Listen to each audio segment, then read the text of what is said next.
AVP 24 news पर अब वक्त हो गया है दिन भर की 10 बड़ी खबरों का।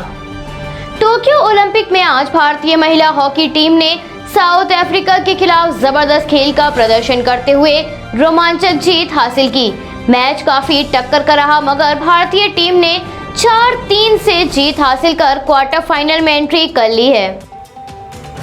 इतना ही नहीं बल्कि भारतीय महिला हॉकी टीम की वंदना कटारिया ने इस मैच में 3 गोल किए और एक नया कीर्तिमान स्थापित किया। मैच शुरू होने के साथ ही आक्रामक तेवर दिखाते हुए भारत की तरफ से 5वें मिनट में ही वंदना ने पहला गोल कर दिया था। वहीं दूसरी ओर महिला badminton star PV Sindhu semifinal में अपनी जगह पक्का करने के इरादे से उतरेंगी, तो मुक्केबाजी में अमित पंघाल अपना पहला मैच हार कर बाहर हो गए। राउंड ऑफ 16 के मुकाबले में उतरे पंघाल को कोलंबिया के मार्टिनेज रिवाज के खिलाफ 1-4 की बड़ी हार मिली।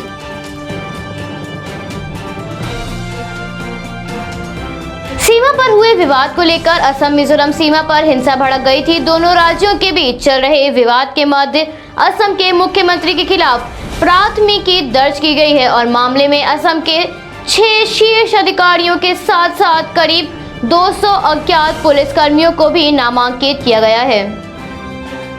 नामांकित किए गए पुलिसकर्मी में IG, DIG, SP के अलावा कछार जिला उपायुक्त को भी शामिल किया गया। मामला असम के कछार की सीमा से सटे मिजोरम के कोलासिब जिले के वेरेंगटे पुलिस स्टेशन में दर्ज किया गया है। गौरतलब है, पुलिस ने समन जारी करने के लिए नई दिल्ली में सांसदों के आवास पर भी पहुंची थी। दोनों राज्यों में दशकों से सीमा को लेकर मतभेद रहे हैं, लेकिन इस हफ्ते बढ़ते विवाद ने नया रूप ले लिया है।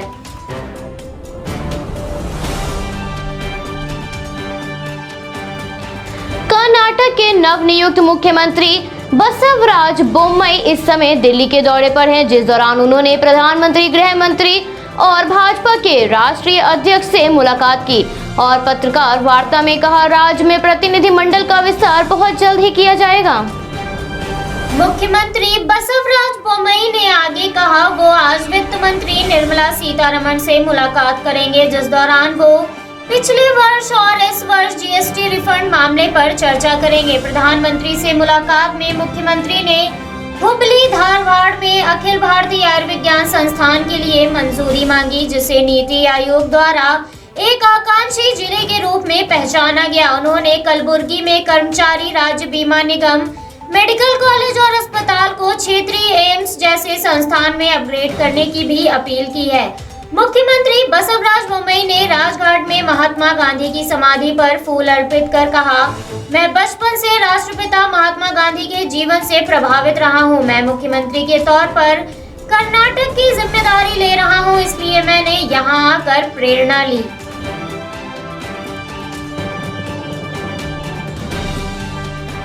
देश में जहां कोरोना के मामलों में गिरावट देखी जा रही है, वहीं देश के दक्षिणी हिस्से में संक्रमण के मामलों में वृद्धि दर्ज हो रही है। केरल के बाद अब तमिलनाडु में भी संक्रमण के मामले बढ़ रहे हैं, जिसको देखते हुए सरकार की चिंता बढ़ गई है। तमिलनाडु में लगातार दूसरे दिन कोविड-19 के मामले 1500 से ज्यादा आए हैं।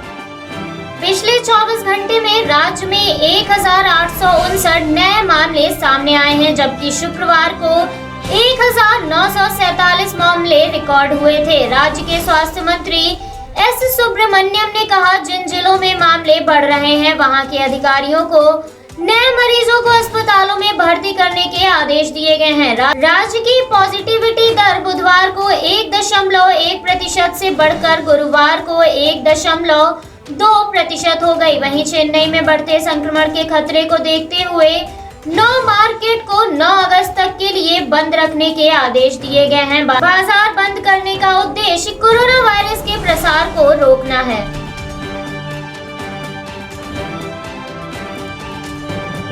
कोरोना संक्रमण की दूसरी लहर का असर कम होता जा रहा है, जिसको देखते हुए स्कूल और कॉलेजों के साथ साथ दूसरे शैक्षिक संस्थानों को भी खोलने का सिलसिला शुरू हो गया है। स्टूडेंट्स की सुरक्षा को देखते हुए दिशा निर्देश जारी किए गए हैं। मध्य प्रदेश, बिहार व हिमाचल प्रदेश सहित कई राज्यों ने 9वीं से 12वीं तक के स्कूलों को खोल दिया गया है। वहीं हालांकि दिल्ली, उत्तर प्रदेश सहित कई राज्यों में अभी स्कूलों और कॉलेजों को खोलने पर विचार किया जा रहा है, पर अब केंद्र इस मामले पर जल्द ही राज्यों के साथ चर्चा कर स्कूलों और कॉलेजों को खोलने का समाधान निकाल सकता है और अगर जरूरत पड़ी तो स्टैंडर्ड गाइडलाइन भी जारी की जाएंगी। गौरतलब है, राज्यों को स्थानीय परिस्थितियों के आधार पर स्कूल कॉलेज खोलने और बंद करने का अधिकार दिया गया था। फिलहाल अभिभावकों और छात्रों की ओर से इस पर उठाए जा रहे कदम, जिस वजह से शिक्षा मंत्रालय ने सभी राज्यों के साथ इस पर चर्चा करने का फैसला लिया है।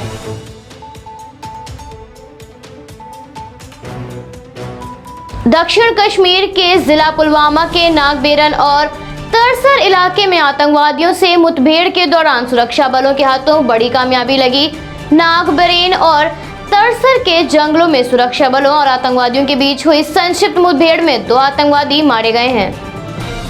हालांकि सुरक्षा बलों का तलाशी अभियान अभी भी जारी है। मुठभेड़ में मारे गए आतंकवादियों की पहचान अभी तक नहीं हो पाई है, लेकिन प्राप्त जानकारी के अनुसार ये आतंकी भी लश्कर-ए-तैयबा आतंकी संगठन से संबंधित बताए जा रहे हैं। पुलिस के एक वरिष्ठ पुलिस अधिकारी के अनुसार नागबेरन और तरसर इलाके में आतंकियों के होने की सूचना मिलने पर इलाके में तलाशी अभियान चलाया गया। एसओजी सेना की 55 आरआर और सीआरपीएफ 192 बटालियन ने मिलकर इस ऑपरेशन को अंजाम दिया।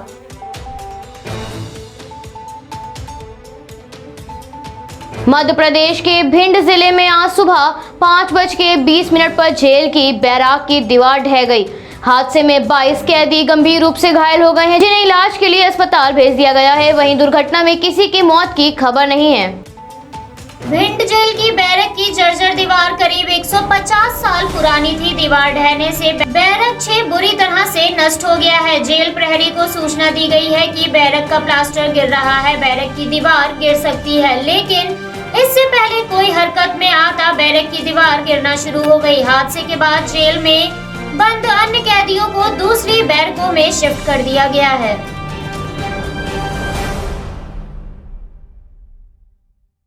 कोरोना संक्रमण की दूसरी लहर का असर अब कम हो गया है और प्रतिदिन आ रहे मामलों में उतार चढ़ाव का सिलसिला बना हुआ है। स्वास्थ्य मंत्रालय से प्राप्त जानकारी के अनुसार पिछले 24 घंटों में कोविड-19 के 41,649 मामले सामने आए हैं। 37,291 लोगों ने महामारी को मात दी है। वहीं 593 लोगों ने संक्रमण से अपनी जान गंवाई है, जिसके बाद मरने वालों की संख्या लगभग 4,23,810 हो गई है। 3,16,13,993 लोग इस महामारी से ग्रस्त हो चुके हैं। अब तक लगभग 3,07,81,263 लोगों ने कोरोना को मात दी है। देश में सक्रिय मामलों की कुल संख्या अब 4,08,920 है। देश में फिलहाल दूसरी लहर पूरी तरह से समाप्त नहीं हुई है और तीसरी लहर का अंदेशा जताया जा चुका है।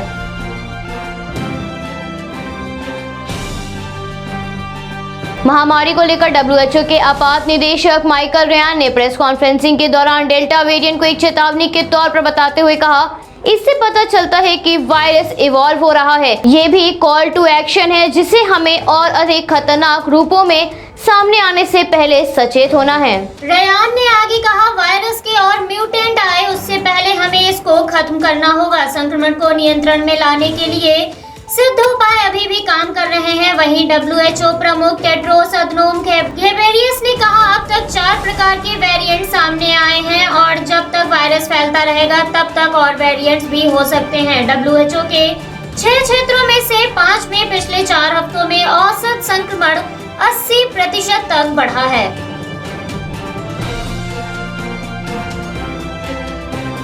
भारत में इन दिनों मानसून सक्रिय नजर आ रहा है, जिसके बाद बारिश से तापमान में गिरावट तो दर्ज हो रही है, लेकिन भारी बारिश के कारण कई नदियां उफान पर हैं और बाढ़ का खतरा बढ़ गया है। पहाड़ से लेकर मैदानी इलाकों तक जोरदार बारिश का कहर टूट रहा है। भारी बारिश के चलते बाढ़ और भूस्खलन की घटनाओं में उत्तर प्रदेश और पश्चिम बंगाल के 9 लोगों की मौत हो गई। वहीं दिल्ली में बाढ़ का अलर्ट जारी किया गया है, जबकि राजस्थान के लिए रेड और मध्य प्रदेश के लिए ऑरेंज अलर्ट जारी हुआ है। भारतीय मौसम विज्ञान विभाग ने उत्तर प्रदेश, बिहार, पश्चिम बंगाल और झारखंड में आगामी 3 दिन तक भारी बारिश होने का अनुमान जताया है। दिल्ली सरकार ने बाढ़ का अलर्ट जारी करते हुए यमुना के मैदानी इलाकों में रह रहे लोगों से स्थान खाली कराने का प्रयास तेज करने को कहा है। पूर्वी राजस्थान और उत्तरी मध्य प्रदेश में 4 अगस्त तक भारी बारिश की आशंका बनी हुई है।